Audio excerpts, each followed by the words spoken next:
Where the hell you get that swag from? Because you said, I grew up playing lacrosse, hockey. Yeah.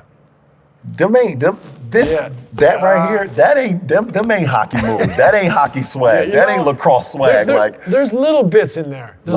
So like, I remember at hockey camp when I was like 11 years old, you know, just a little guy, and the coach stopped the camp and said, Steve, show me that head fake. And we're just like huddled up. I didn't know what he meant. He's like, you know that, and he's like, every time you come up on a guy, your head just starts going. And he's like, and they get on their heels. He's like, show the guys. And it was the first thing, I didn't know I was doing that. I was just trying to get him off balance. Right. And so I think there was something that I always just innately liked about rhythm, just changing your balance, getting you to lean one way or the other. Right. Same in soccer too. You show a little bit too much of the ball, but you know, in the last second. And so lacrosse too, like you know, you're trying to basically get a guy on this wrong foot or whatever. Maybe. So I think it was in there from a deception standpoint. And that just, to me, like, and then like, started playing basketball, fell in love with it. Like the first Air Jordan 1, Spike Lee commercials. There you go. Nas coming out. Right Nas when I was coming out. in the 8th grade, right? Out. When I started playing, or 7th grade, summer going into 8th grade. I was like, this world's amazing. And then, I mean, let's also just be real. Like, I wanted to be black. Listen. all the best players in the world were black. All the best rappers, you know. Listen. So I'm trying to emulate anyone who had something about them, right? Something that had some, you know, some way to deceive, just a beautiful handle. Funny. It's so funny you say that, because we say the same shit about AR. We be like, AR, there's no way you learned that in fucking Arkansas. Right. It's like Markeith Moore, as we call him, Smooth on the team. He was like, no, fuck that. I'm not believing you from Arkansas. You got to be from New Jersey or whatever. all of that, you got that bop, bop, bop, bop. Like, you didn't learn that shit in Arkansas. No, but that's the thing. I'm sure he, like me, was like, I want to do more with the ball. I want to be able to beat better players off the dribble. I want to, you want to emulate the greats. And for me, that was an exciting way to play, was like watching, Hardaway Killer crossover, or Kenny Anderson, or these guys I grew up watching were just wizards with the ball. Like Isaiah was my hero. Like his handle was amazing, his ability to create space shots.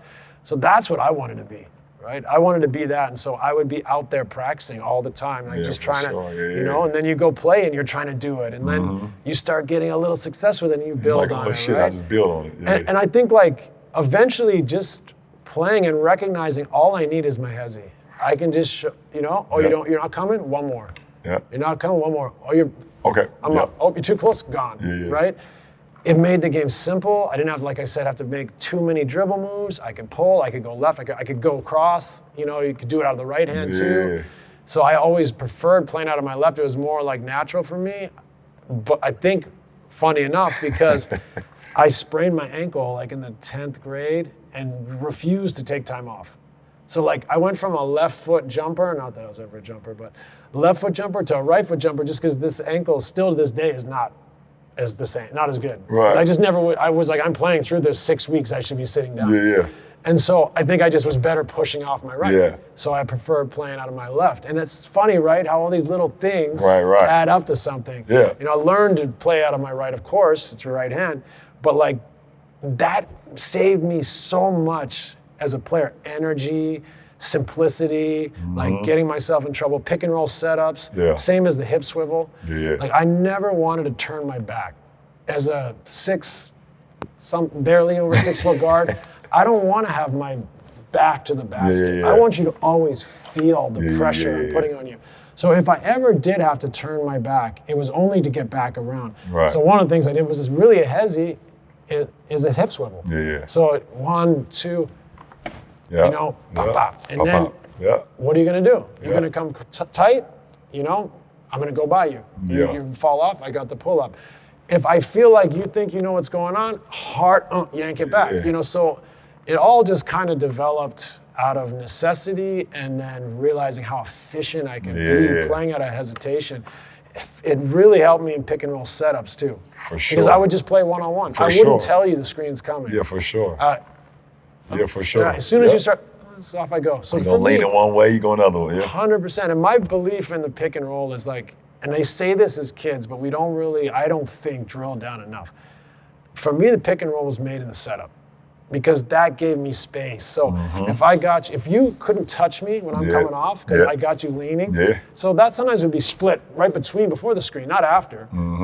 Go by him this way. One time, just to put him on guard, right? Just to put him on guard, I might go by you. Now you don't, it's hard to press up. Yeah, it's hard to press up. You know, so you got the reject, you got the just go, play out of the hezzy, you know, but essentially just trying to set your defender up to not be able to get into you, right? And so then what does that do? So now I'm off, he can't touch me. Now the big is isolated. Now it's me and you. Okay? That's over with. And then the roller's going, and you're taught to drop with the roller. Well, if you don't, someone's coming in, I got the corner. You know, I still got the ISO on the big. So getting that yard of space is where the guard can't shove you, allow the big to drop. Now the big is nailed to you. They have to guard you. And so now I'm in charge. I can hard dribble pull. I can do my Gretzky. I can. You don't want to come. I can bait you floater, and of course pocket pass. Lob, guy from the corner comes. But to me, it all started by just playing out of the hezzy, getting him leaning. Oh, off I go. You're not attached. You know, and then you know a coach says, stay attached. Stay attached. So I'm going to use that against you. Yep. So one foul, you know, two. You sit to the bench. You can sit next to coach. Yep. Right. So now we're playing. Yep. Now I'm trying to get inside your head. Now I know you don't want to get a second one, even if you're faking it for coach. Right. So then I might be like, oh, I'll let you win on the hezzy. So here you come, follow me off, you're attached, stop, hit me. Yep. Fall over. Two. Right. Go sit down. So that you're getting in the head. So trying to just use the hezzy to be able to get off clean on a pick and roll, now the pocket's huge because that big's dropping. He's isolated on me. He thinks I might go by him and the roller. So he's dropping. No one can contest the pocket. It's my world. Right? I can exploit it how I want. And you've created so much more opportunity for the other four guys now because now you've already got your guy off of you. It's a chain of events that happen. Now the big is looking at his guard that was guarding you. He's off the body. So he's like, shit, I got to protect you more because you off Nash body. Now the 2-9 guys, like, now I got to protect the big. He's in there. Now it's just a numbers game. Now this is what you do. Yeah. And then jump up to the corner, throw the big things you see Luka and you do. You know, all those little things you can do. You know the X out guy. He's there and the thing. So it's this one or that one, whatever it is. But you are in charge and you know their rotations. And if all else fails, I would do the stop, let him run me over, or sometimes let him fight. Just give him enough space to try to fight through and pull up. So you just had all these little tools to try to make the defender be less aggressive, be a little on edge. Because when they're on edge, you can one inside out and you're gone the other way. Now they get the peeking at they're trying to see where the screen is coming from now, and now reject happens. They're over. Right, and whether it's like, they know it's the 10th time in a row we're running angle. That's fine, but I never would give it away. Right. Or sometimes give it away, Right, so just always making the defender feel like I don't know what's coming next. I think that really helped me make it simple, right, and exploit. I see you doing the same thing. You don't have to, you can just use your size, strength, and ability, but then the computer turns on. And whatever you've created with your size, now you can spray the ball over the gym or get to the rim. The deception game. That's it.